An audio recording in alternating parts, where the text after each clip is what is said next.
Hi everyone! Welcome to the Fandom Feels Book Club by thefandom.net. We are here this month to talk about Sabaa Tahir's An Ember in the Ashes, which is a very exciting new release. Yes, everyone hold up their copies because we're very excited. If you haven't checked out the series yet, you absolutely should. And you probably shouldn't hang out tonight because we're going to talk a lot about it and spoil it for you. And this is a book that will be very hard to do a spoiler-free section. We will try to, but there's only so much you can talk about before it gets really intense because so much happens in this story. But you can follow along, join us either on the comments on the YouTube link that's been tweeted out and posted on Facebook, or you can follow with the hashtag FandomFeels. We will follow that, and any really special comments that we see, we'll be sure to bring them up. If you have any questions about the books or what we thought of them, talk to us about it. We'll talk to you about it. It'll be a lot of fun. All right, so let's start with general impressions of this series. We have Natasha and Ellie here with us. Hello. And as you can see, Ellie has decorated for the occasion. It's not silver, but it works. Dobby, stop it. Yeah, I don't know about that thing in the middle with the nose? the dot on the top, but hey. All right, so Nat, what It's a did mask. you think of this series? What were the first impressions when you got into it?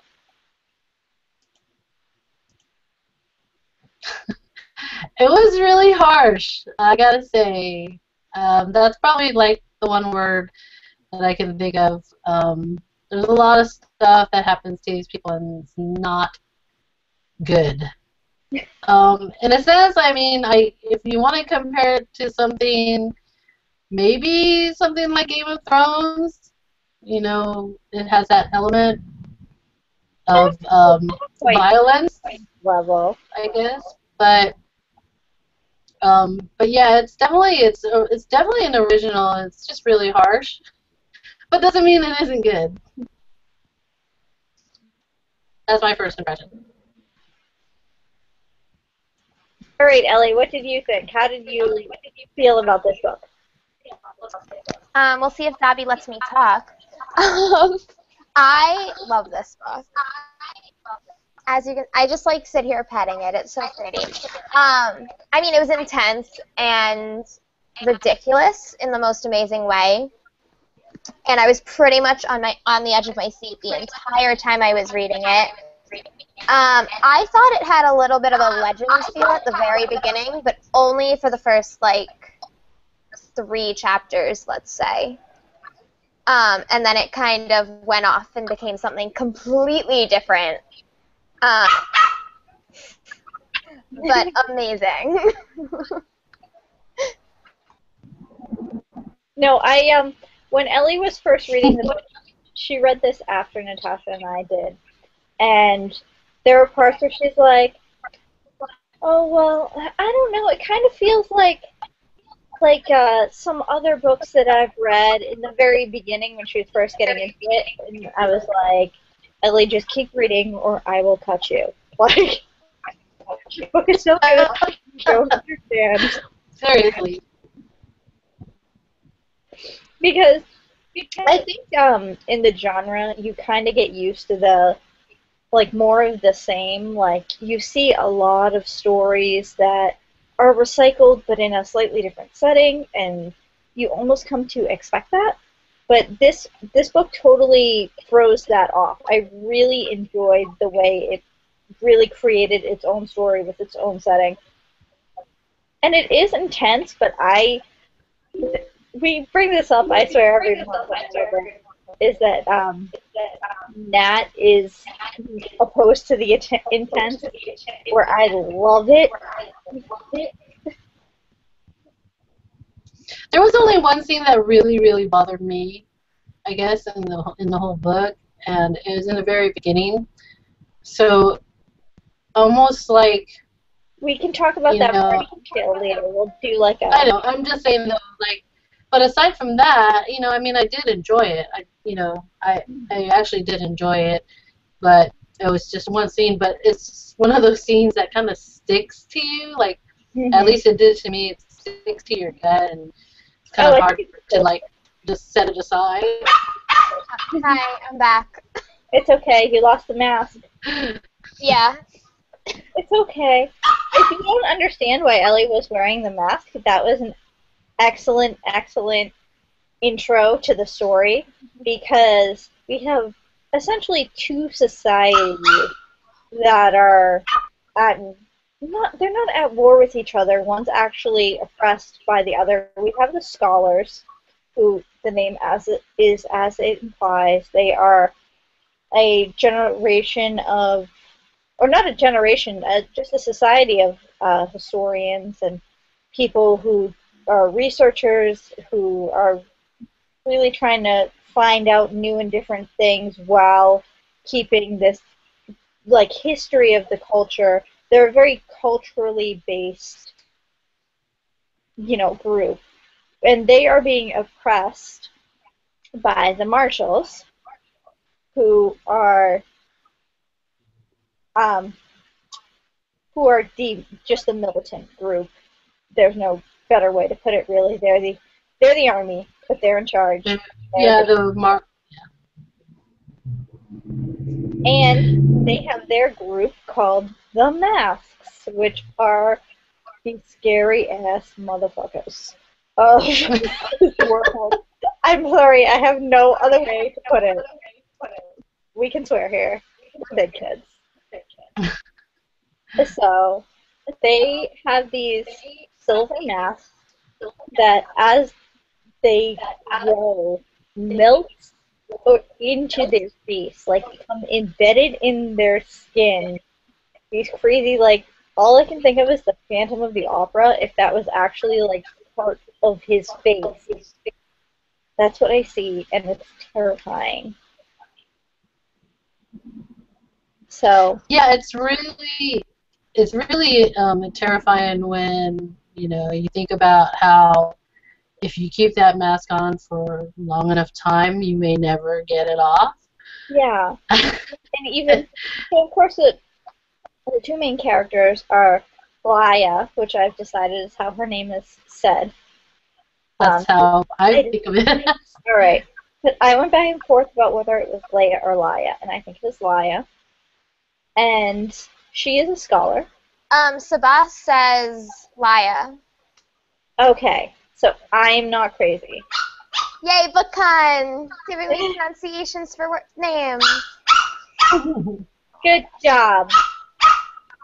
Is my name backwards?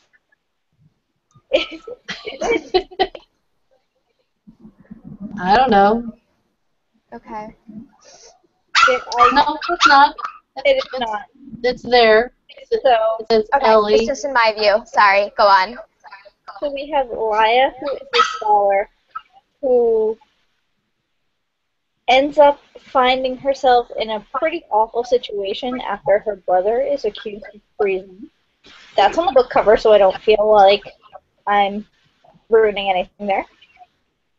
And she finds herself in a position where the only way she can really make a difference for her brother is to infiltrate the marshals as this slave to their society, which is a terrifying idea, and you don't really think. Did you guys actually think it was going to work? Because I know in these type of stories you expect, oh yeah, it'll kind of work, and I was worried that it would backfire terribly. I don't know why in this one. I was just like, no, this one's not going to work. This is going to be bad. This is going to be real bad. Sorry, Well, I mean, I missed I don't know. that. For What are you me, talking about? um, for me, it's always Training. like especially because Laia's not like that brave soul. I mean, she kind of went in it. I mean, she had to like get herself out of the fear, but the fear was still in her. And when you're that scared it can mess you up. So I was worried, for her. I was worried, and due cause. I mean, she did have moments where she messed up, and she suffered for it. But she's still there, so she didn't. Obviously she's still there. But yeah, I mean, she definitely suffered for it. I did like Laia as a character because she was not hyper efficient. That's something I actually hate in a story, is when the main heroine comes in and she's already like perfect at everything. Like, I just happen to be training in self-defense for years and I have loads of muscle. I can get myself out of that situation. I don't want to dance, but that isn't believable either. No, I totally agree. I think that's why I didn't not like her. Not that I hate any female characters, but I have a hard time like connecting with them because a lot of times they're already like so strong and so courageous and and smart or physically fit to take on any kind of evil and stuff like that, but Laia is completely like the opposite. She goes in, and the only reason she's doing it is because she really wants to save her brother.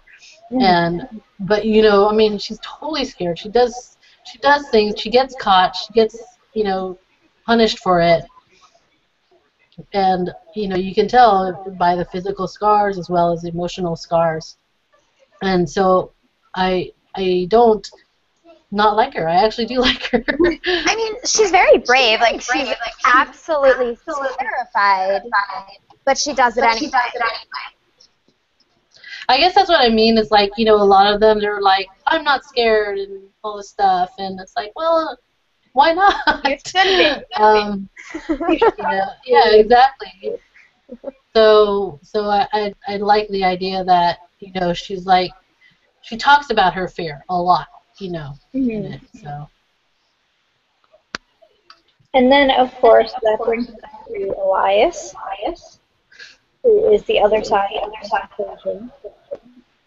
I'm sorry, we do have different people. I'm trying to see if there's anything on my end that I can get. What was that? Huh? I couldn't hear what you said. What was that? I was apologizing for the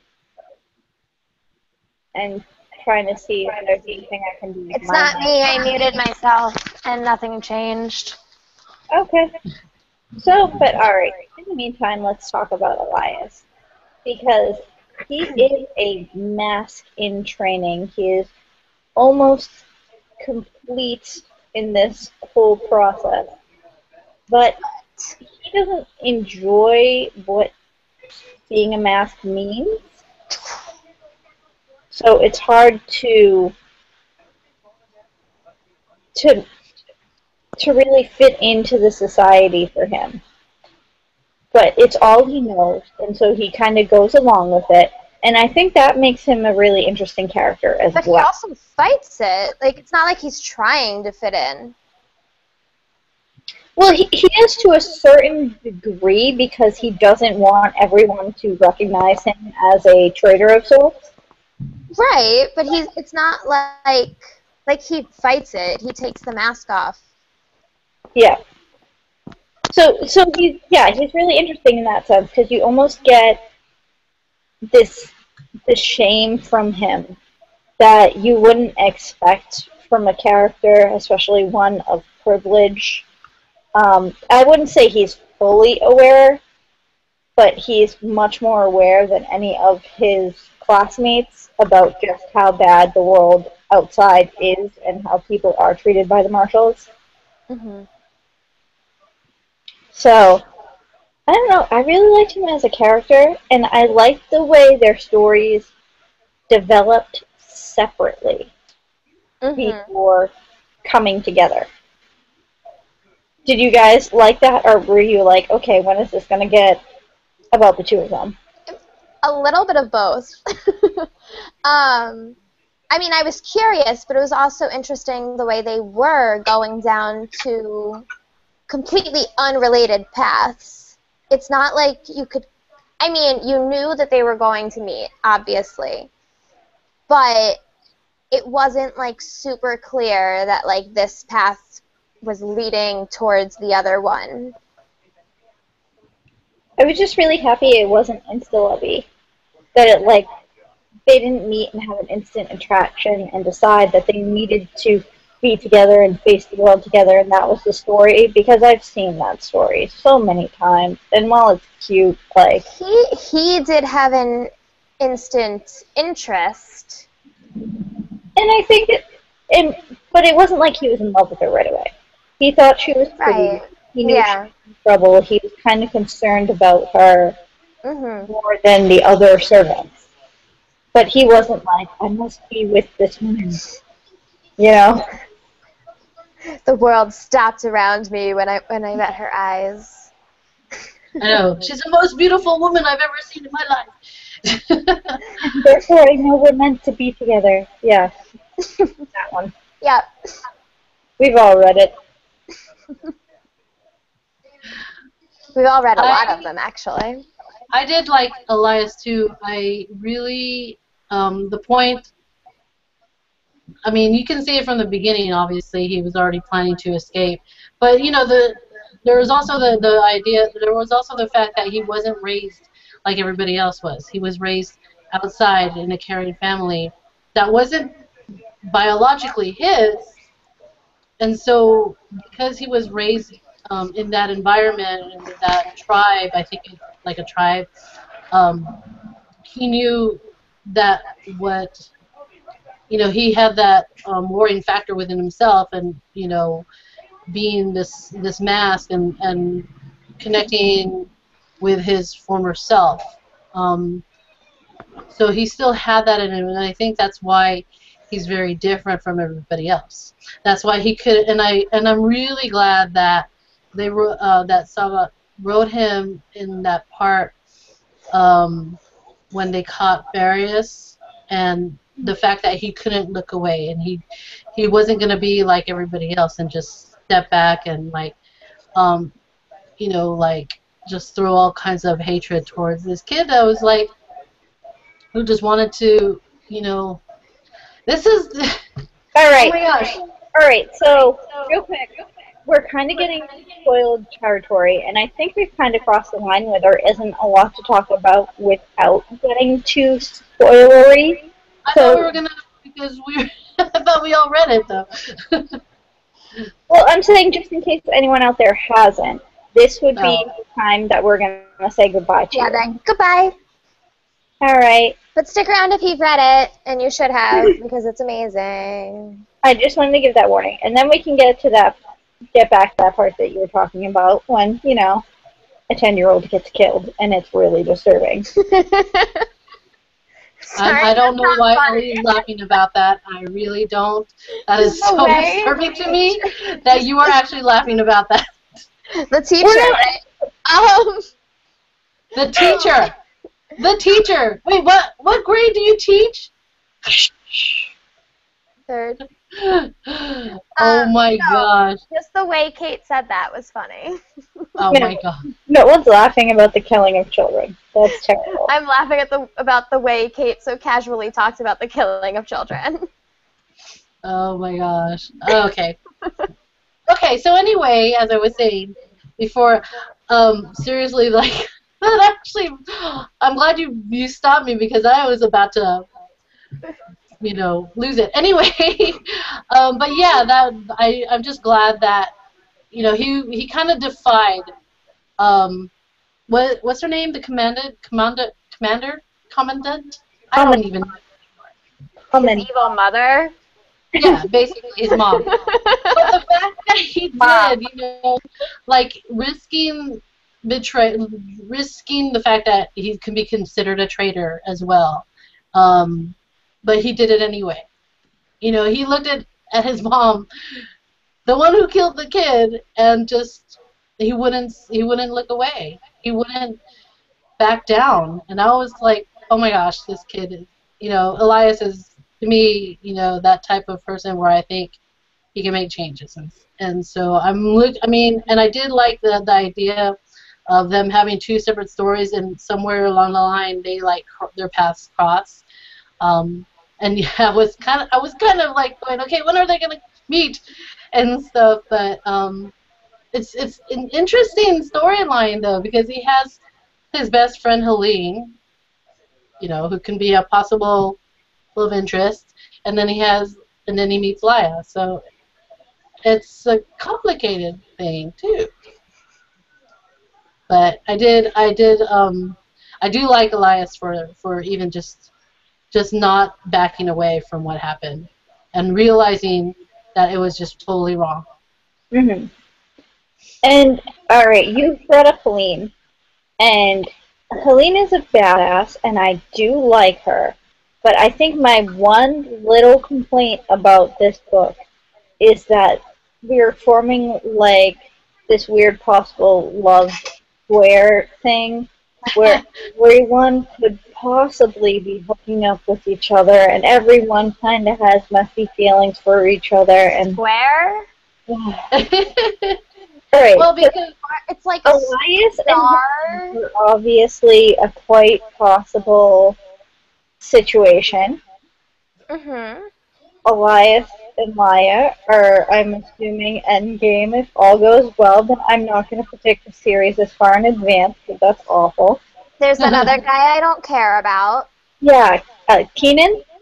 Keenan? Yes. Why don't you care about him? I I don't care about him either. I just really don't care about him. He kept showing up, and I'm like, dude, go away. Helene I care about, him I don't. Well, and then there are, like, two other guys in love with Helene. Well, one of them died, remember? Yes, he died. He died, and the other one is creepy. And not really in love with her, just probably will he is not do He is something. not a love interest. He's a psychopath. Yes, but something will happen in the next book. He's not into her because of love. I know. Because of control. Oh, I know. But something will happen, and I will cry. Sorry. Okay. We'll discuss predictions before we move on to games at the end. Anyway,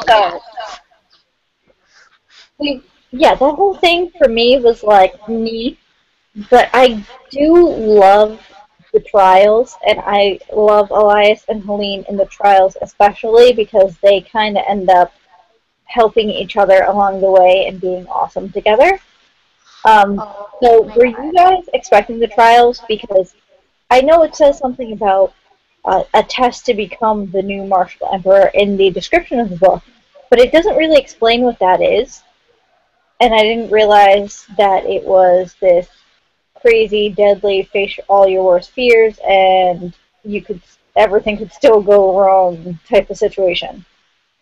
seriously, like, oh my god, that second trial.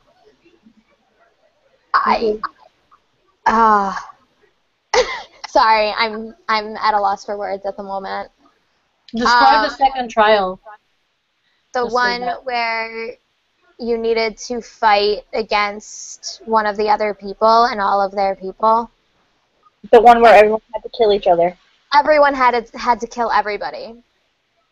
And I knew, is it bad that I knew as soon as Tristan was introduced and they said he was engaged, I'm like, oh, this guy's gonna die really soon. Well, they also said 2 of the people have to die. And I'm like, well, this guy's the least important, so sorry. Well, no, he was on, oh my goodness, I can't remember whether he was on Helene or Elias. Oh, no, sorry. I'm thinking of the brother guy. Never mind. No, not the brother. Yeah. The friend, Tristan, who had, like, his fiancé. Oh, the really sweet one. Tattooed on him or something like that. And I think it was before the trials were even announced. They said something in the book about him being engaged. And I'm like, something's going to happen. This guy is going to die. Because he had a lot of lives, never lived. He's too happy. He was like one of the ones that had death sentence. Person that he was connected to. Like, you know, he had a a girlfriend, I guess. But yeah, It's it was true. sad. Happiness is a death sentence in YA books. Yeah. You can say that again. I don't know. Happiness is a death sentence in YA books. Sorry. Natasha told me to say it again. It's alright. It's so true, and I like don't even know how to like move on from that because it's the truest sentence I've ever heard. As a writer, I'm well aware. Yeah. Yeah. So, alright. So we have these trials, and we have and I'm probably going to say this one wrong, augurs? Augurs? Augurs? Is that how we're going to say it? Sure. That's how I say it. Augurs. That's why I said it too. A lot, folks. Don't judge me. It's okay. So, and they're crazy, because they're like these ancient, and they can just talk to you through your mind. And I don't know, that whole thing creeps me out. Not that we've I don't know, never they're just seen that before. magical people. Yeah. But they're like religious peoples, aren't they? I don't know about. I just know. I think they're just kind of like this. I don't know. They're maybe not quite so religious, but I think they live kind of like monks. Is what I took away from that. They don't believe in. I They don't that think feel. they believe in martial law or the martial empire. They just believe in what they see. Yeah. Yeah. It's like they know the future. They're like an autonomous group, but right now the marshals are in charge, and they know that the marshals are in charge because they can see the future and crap. So they're just working with that at the time. And I don't know, they're creepy, and I get frustrated with those characters because they're the kinds who... You don't know if they're good or evil? You don't know if they're good or evil, and there are a lot of situations where they could be helpful if you were just clear about something for once, and they won't be. Well, they remind me a little bit of the Silent Brothers in the Mortal Instruments. Well, I think it's the talking through your, like, well, there's that, yeah. Mind sort of deal. That's true. But I think that's just like knowing everything but not openly saying it. Well, I think the Silent Brothers know a lot about the past, whereas these characters actually know what's going to happen in the future. And they hint at it, like they give that prophecy to Helene about how if she lives through the first trial, then Elias will live. Well, no, if she promises to... No, I thought that's what it was. If she promises to give herself to the Emperor no matter who it is, Elias will live.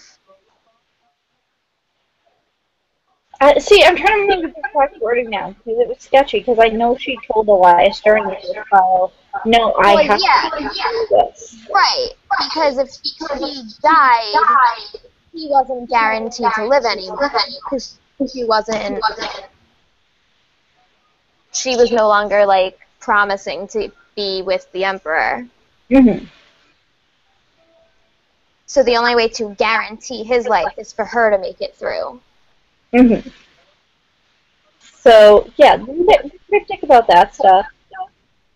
But did you guys kind of figure that it was going to be the brother that died, Marcus's brother? Yes. And I don't know why I'm blanking on his name. Was it Zachariah or something like that? But I don't think so. I'm sorry, I'm totally way off.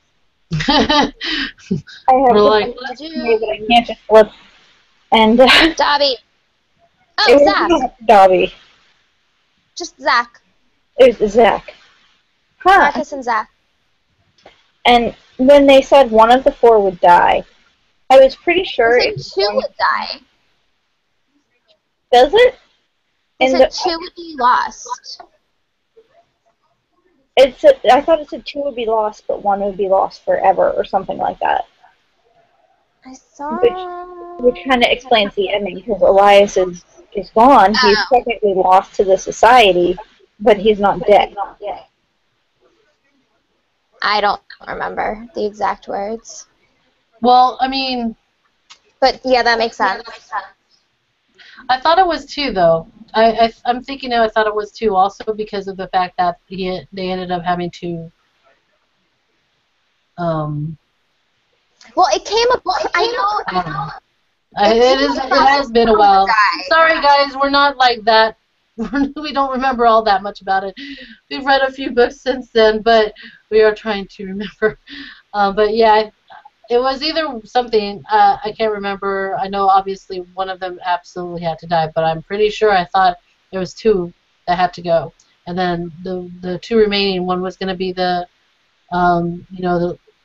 next, whatchamacallit, and then the other one was going to be the right-hand executor. The blood shriek, or whatever it is. Oh, yeah, that's right. The blood shriek. I probably said that. Blood shrike. I think it was. I'm sorry. I'm but yeah, and so basically, and then of course they had that, the point where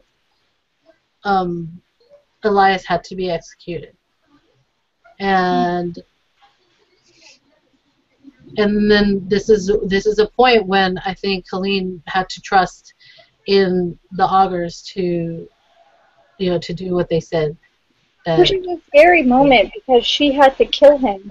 So she literally embeds the blade partially in his neck, thinking that she killed him. Like, holy crap! Like that was intense for me.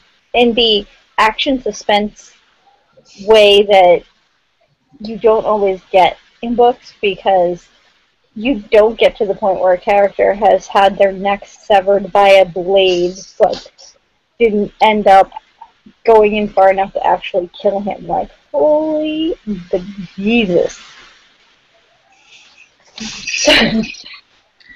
And there was a lot of those moments, though. I mean, we talk about trials, and we talk about even Laia in just in sending out the information that she was supposed to the rebellions and stuff, and just risking her life in that way. Trying to leave the academy. And she, like, okay, hang on. Here, sorry, I found it. Of these 4 aspirants, 1 will be named the Foretold. 1 will swear fealty and serve as the Blood Shrike. The others will be lost, as leaves on the wind. This too we have seen. So it says both will be lost. Well, lost doesn't always mean death, and I think that's the assumption is it means dead, but obviously. And with Zach actually being dead, that's a loss. But then Elias is a loss also when we get to the end. Yes. Right. So can we talk about when we read these books?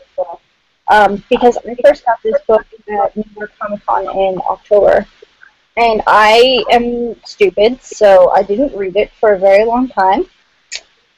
I had a lot of books. I didn't really think about it. I'm like, oh, it looks interesting. I will read it. I'm not sure when. And then I didn't read it until about April. And when I read it, I was like, oh my god, this is amazing. It's not even out yet. It's going to be so long for the next book. And then I looked it up, and there was... hadn't signed for the next book. There was no next book. At the time, so I, wrote this massive... No, it wasn't April, because it was before the book came out, so I think it was in March. I think it was in March. Big old review on the site, and I basically wrote in it at the end, if you don't give this book a sequel, you are crazy. We have some issues if you are not giving this book a sequel, because this book is really exceptional. So, Thankfully, we do have one now. And what it's called or what it's happening, and I feel a lot better about things after that. What about you guys? Oh, yeah. Because we end on a cliffhanger. Well, first of all, when they said when I saw that there was the way it ended, I'm like, okay, yeah, it's gonna be a trilogy, and then Oh, somebody yeah, had it's a written, clear trilogy. and then somebody had written in my Goodreads or something that, oh, they haven't signed on for the second book. I said, it's just weird that Penguin would wait. This is the first time I've ever heard of it being, having to wait. But I was like pretty much 99% sure that they were going to go through with it. It was just a matter of time. Apparently, it's actually really rare that they sign a trilogy right away, like all 3 books of a trilogy. Apparently, that's rare. I feel like that's what you usually hear about. Yeah, I don't know.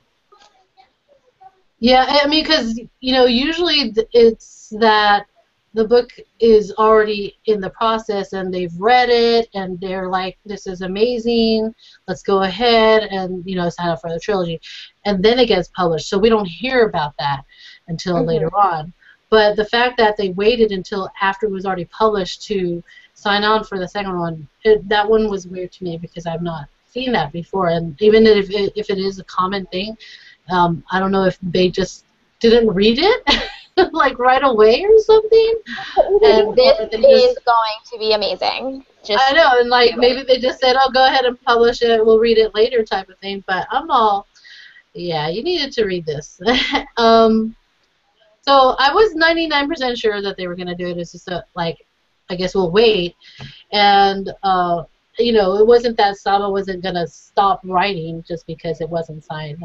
I had a feeling that she was still writing. So I'm really excited with where the book left off because we're basically seeing the start of a revolution in motion, even if that's not necessarily the character's intentions. It might be down the line, but right now I think the main goal is just to get Darren out of prison and make him not dead because he will be if they don't do anything. But I think it's really going to build it up into something awesome, and I cannot wait to finally read that book, which will probably come in like 2017, and I'm going to cry. Is there no date yet? Hang on. There's no date. Sada had said that she is writing the book even prior to the announcement. She said, I don't have the deal yet, but I am writing the book anyway. And then Penguin finally caught on. And Penguin was like, oh, we should probably publish that. Considering just how much hype this book got, I'm so shocked it's so long. But anyway, any final thoughts on this book before we move on to the next portion of our evening? It was really good. I really, really liked it. It was really good. I know we make it sound like we love every book, or that we mostly love every book, but no, we legitimately love this one. No, like, we legitimately love this one. Yeah. No, like, at BookCon, I had this book with me one day. Anytime I saw it in my bag, I felt the need to take it out and, like, pet it. Like, Ellie, can you show everyone your copy of the book and the awesome signature you have inside? Yes, I can. Hang on. It's obvious. Okay. So, here's my signature. Okay. Oh, I need to get rid of my mask. Hang on. Dummy, no! Sorry, that was really loud. Okay. Yeah. So, here is my signature. My signature, Sabaa Tahir's signature. And she drew a mask. Do you see this? That's a mask right there. And it's amazing.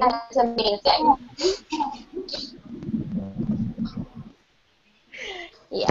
Alright, so any thoughts, Matt? I am I don't know. There's a lot of thoughts. I mean, I did like I loved it a lot. I did. Aside from the one scene that I can't get over, that makes me cry. That literally makes me cry. Even talking about it sometimes. And Wait, the for that reason, second task? no, What makes not you even. cry? What makes you cry? A 10-year-old being beaten to death.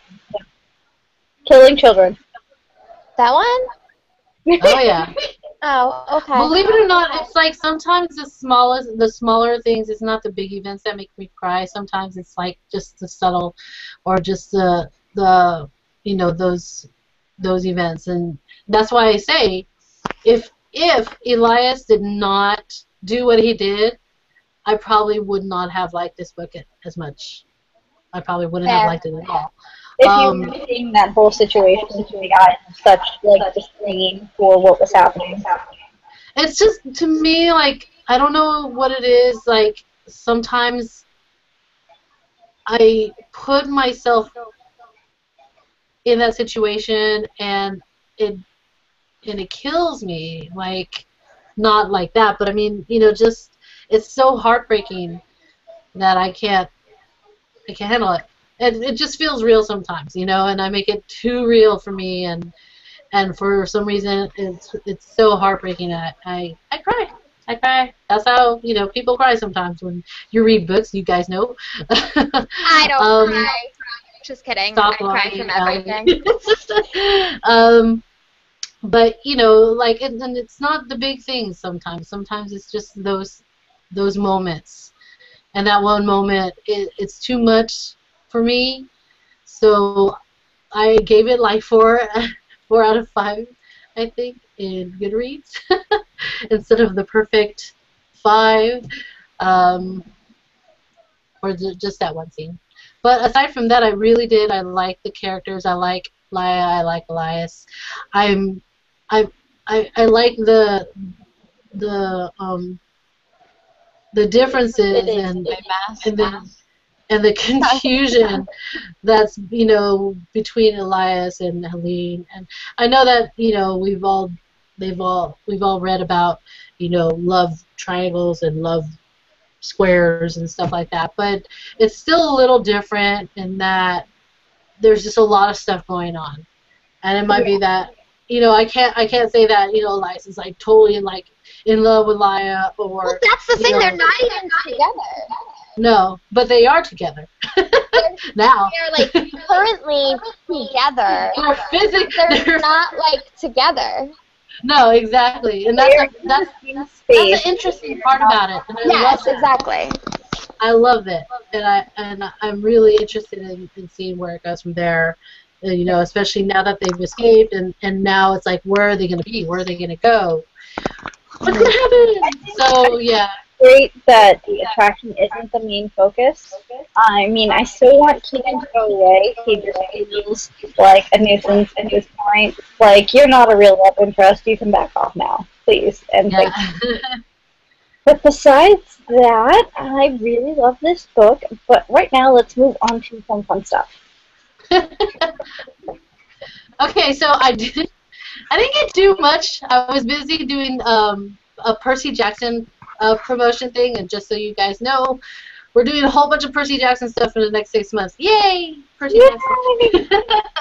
So if you haven't read them, I recommend it. Also, and they're a lot less violent than Ember in the Ashes, but they are still pretty good. Anyway, with that said, I'm going to go off of what we've played before, because obviously I wrote out more quotes than we went through.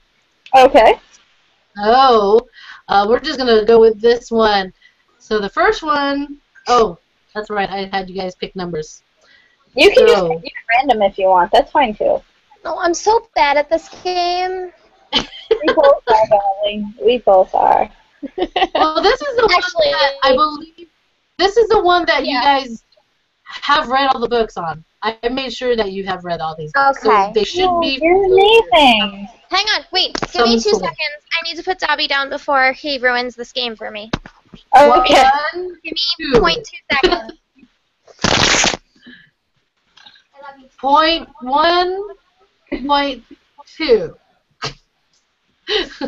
So, as we are, like I said, we are doing Percy Jackson thing, so look on our website for a Percy Jackson thing, because we are doing a giveaway later on tonight.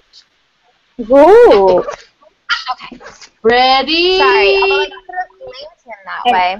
I'm ready. Let's go. Ready? Okay. Here goes. Dobby's ready. Okay. Do it today or later, you'll pay. Was You have to figure out who said that. accent on purpose? What? Was the weird accent on purpose? Do it today or later you'll pay. I'm not looking at my books. Cinder? What? Cinder? No. Do it today or later you'll pay. It's not actually by a human being.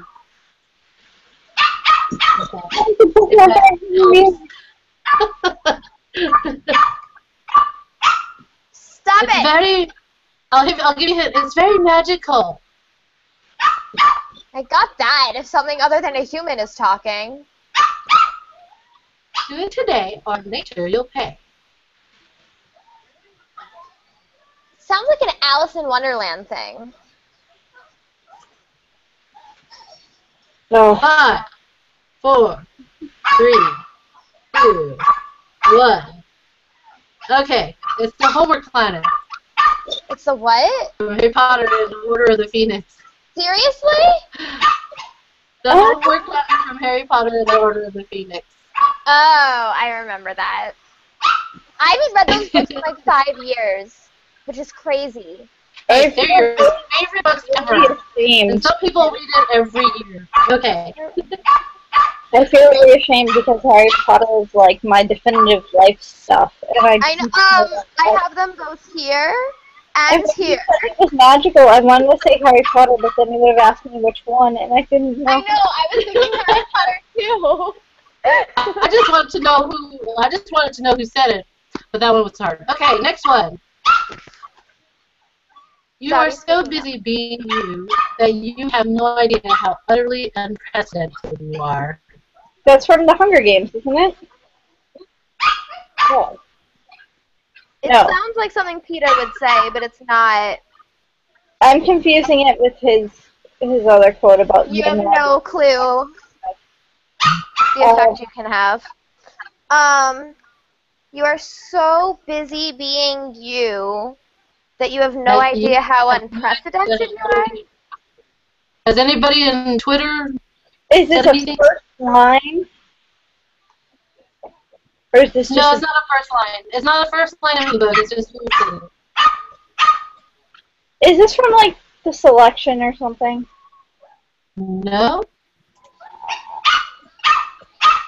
The Elite? The one. No. We're so busy. They had a movie about it last year. Last year? Oh, why am I? Is this Vampire Academy? No, I haven't read that. It's not Vampire Academy. They had a movie about it last year. Yes, it is. I probably should be using. Oh, is that The Fault in Our Stars? Am I right? Yes. Oh, But who said it? I kept thinking it was a book with a really efficient, like, heroine character. Yeah. Gus said it, yeah. Alright, I got it. 1 point. Okay, here we go. I got the person. Apparently, next one. Sorry, Yeah. go. Apparently, a woman can only go so long without a sword between her hands. Throne of Glass? Ding. Yay! Legit! Selena. Yay! I didn't see you open book. Yay! I don't have that book, actually. I do have a really cool poster of it now. Sorry, go on. Oh my god. Okay.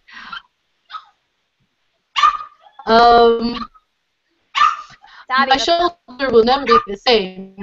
I expect you to nurse me back to health. What was that? My shoulder will never be the same. I expect you to nurse me back to health. No, the one? What? No. My shoulder will never be the same. Something about health. I didn't hear I it. expect you to nurse me back to health. Isn't that like a Jace quote? Is that one of the little stuff? That is a James quote. Which book? Which book? City of Bones. City of Bones. I got it. It was me. That was like, you know, one of the first times I think that they met. Something Jace would say. Really close to the meeting, so yeah. Okay.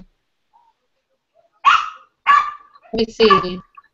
The problem with wanting is that it makes us weak.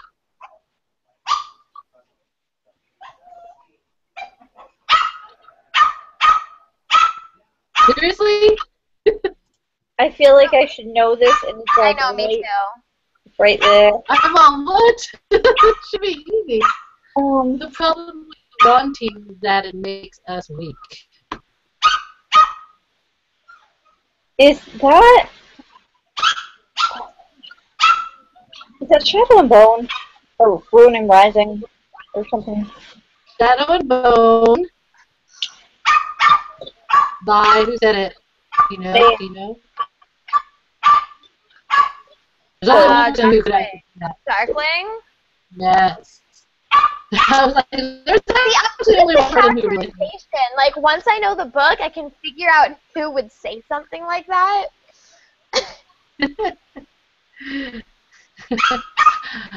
All right.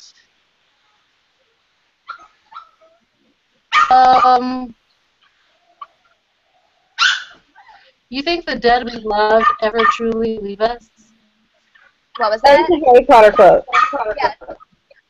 That's a Dumbledore quote. I'm gonna say it is from. It's not. No. It's not a Dumbledore book. It's Sirius. No, Lupin. Yes. No, Sirius. I was right.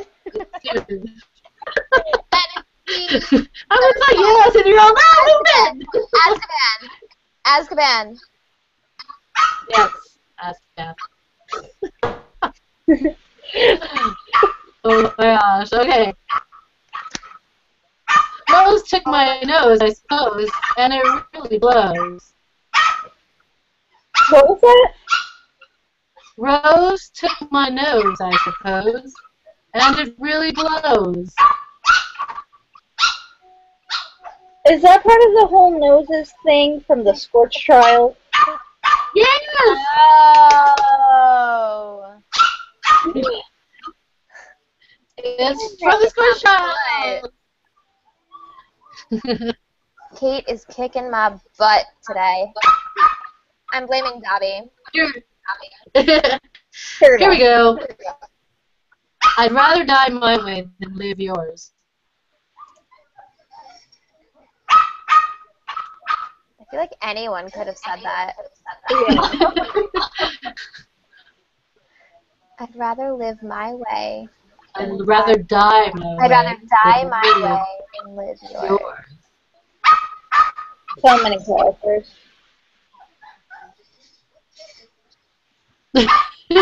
Kate, you look like you're Dave. I've got this calendar with a picture of a hummingbird on the wall just beyond, and I'm just staring at that hummingbird like it's coming to the answer. Oh, man. I'm gonna guess that is Divergent or Insurgent, one of those. I'm sorry, from where? Divergent or Insurgent or Legion. No. I was gonna say Red Queen. No. I'm cheating right now. Is it a Hunger? I'm not actually opening the books though. Okay, I'll give you a hint. It's a trilogy. Oh, thanks. Everything's a trilogy. I'm sorry. I couldn't help it. Ooh, Legend? Prodigy? No, it's not Legend. Damn it. So with that too, but I don't think it is. Well, let's just say some people are incurable. Oh, delirium! No! Well, pandemonium! No, requiem! Pandemonium! Pandemonium? It was delirium. Delirium. I still got it. I'd rather die. Yes, Stop freaking out. I just named the whole trilogy. It has to be right. I know. You're all like, ah. Delirium, Requiem. For the record, I was going to say that before you said the curable part. Incurable part. Curable. Whatever. I'm going to shut up now. No, like my mind was already going Okay. there. Okay. Ready? Sorry. Yeah. This one should be super easy. If you guys don't get it, I'm stopping this whole game. Entrails, no hissing. This is the closest we will ever come to love. Hunger Games. Yes. Yeah. I was like, I wanted to give you guys something. All right. We got them. One more? Eventually. One more. One more. I'm doing one more. Have you been watching The Bodyguard? Because I am not going to fall in love with you and carry you around in my burly arms. Have you been? Wait, can you repeat that? Have you been watching The Bodyguard? Because I am not going to fall in love with you and carry you around in my burly arms. That sounds like another Jace quote, but I don't think it is. Is it? Leave on to the ashes. It's not Jay. Not Jace? Will? You're close. Will wouldn't know what the bodyguard is. Yes. So I was like, Alex, Magnus? Who else is as snarky sometimes as Jace? Magnus. Well, I'm sorry, not Simon? Magnus. Simon. Fine. Alright. I guess Magnus might know about the Bodyguard, but Simon definitely knows about the Bodyguard. Fair. Alright. Reference. Can you guess his Yeah. book? City. Fallen Angel. Oh, we were done. It stopped it. Oh wait, no, I'm it didn't. sorry. Never mind. I was in a City of Lost Souls. Let's just say that. All right, I guess we've reached our hour. We have. Thank you everyone for joining us, everyone who followed along with the hashtag. We hope that you have a great night and that you will join us next month. We are talking about Kira Cass's The Air, which is a continuation of the selection series. However, it does stand as its own book, and you don't need to have read the selection trilogy in order to read that book, but it helps. We would recommend it if you think you have the time. And everything's a spoiler to the selection if you don't. Yeah, so if you don't mind spoilers for the selection, or you don't really plan on reading the selection, you can just read The Air. But if you have the time and you want to, we suggest you read all four because they're all pretty great. So join us next month. We'll see you then. All right, have a good night. Bye!